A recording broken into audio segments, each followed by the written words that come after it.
أيها الإخوة الكرام، إن هذا اليوم هو يوم عظيم. Ni siku adhim kabisa, ni siku tukufu, ni siku kubwa. Yaumun min ayami llahi almubarak, siku miongoni mwa masiku ambayo Allah subhanahu wa ta'ala ameyachagua. Fahani'an lakum ma sumtum wa ma aftartum, hongera iwe juu yenu, pongezi ziwe juu yenu kwa kule kufunga kwenu na kufunguza kwenu. Hatuna budi kumshukuru Allah subhanahu wa ta'ala, Allah ambaye kwa mapenzi yake na huruma zake kutufikisha siku adhimu kama ya leo, siku ya Eid al-Fitri, siku ambayo malaika hufurahi, bali viumbe vyote vya Allah subhanahu wa ta'ala hufurahi siku ya leo kwa sababu ya ule utukufu wa siku ya leo. Haitakiwi mtu ajinyongee siku ya leo, anatakiwa mtu awe na furaha iliyokuwa haina kifani, lakini ahakikishe anazingatia sheria na taratibu za Allah subhanahu wa ta'ala, asende kinyume na yale ambayo Allah subhanahu wa ta'ala anatutaka sisi tusherehekee.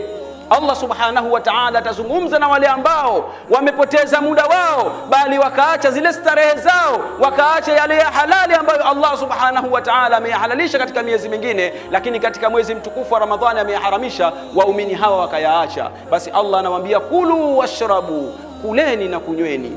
Hanian, tena hiyo ni pongeza kwenu nyinyi, hiyo ni furaha kwenu nyinyi.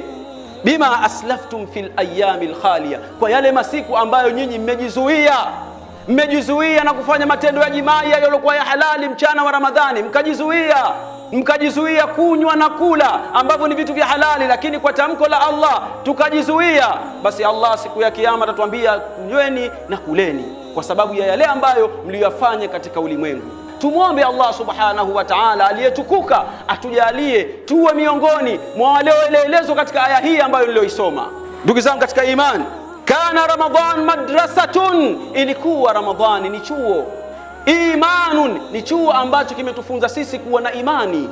Yule mwenye kuifunga Ramadhani kwa imani, hali ya kutarajia malipo kwa Allah subhanahu wa ta'ala, basi Allah humsamehe madhambi yake yaliyotangulia. Sasa tukishafanya ndani ya Ramadhani yale tunatakiwa tuyachukue kwa meno ya magego, twende nayo tukapambane katika mechi ambazo zinatusubiri 11, na leo ndio siku ya kwanza tunaziingia katika hizo mechi 11. Leo ndio siku ya mwanzo. Nikizungumzia mechi ninakusudia miezi 11 ambayo imetukabili hivi karibuni, ikiwa leo tushauanza. Sasa yale mafunzo yote ambayo tumefundishwa ndani ya Ramadhani tuyachukueni tukayafanyie kazi katika miezi iliyobakia. Roho zetu zimepata nuru, furaha tele, amani moyoni.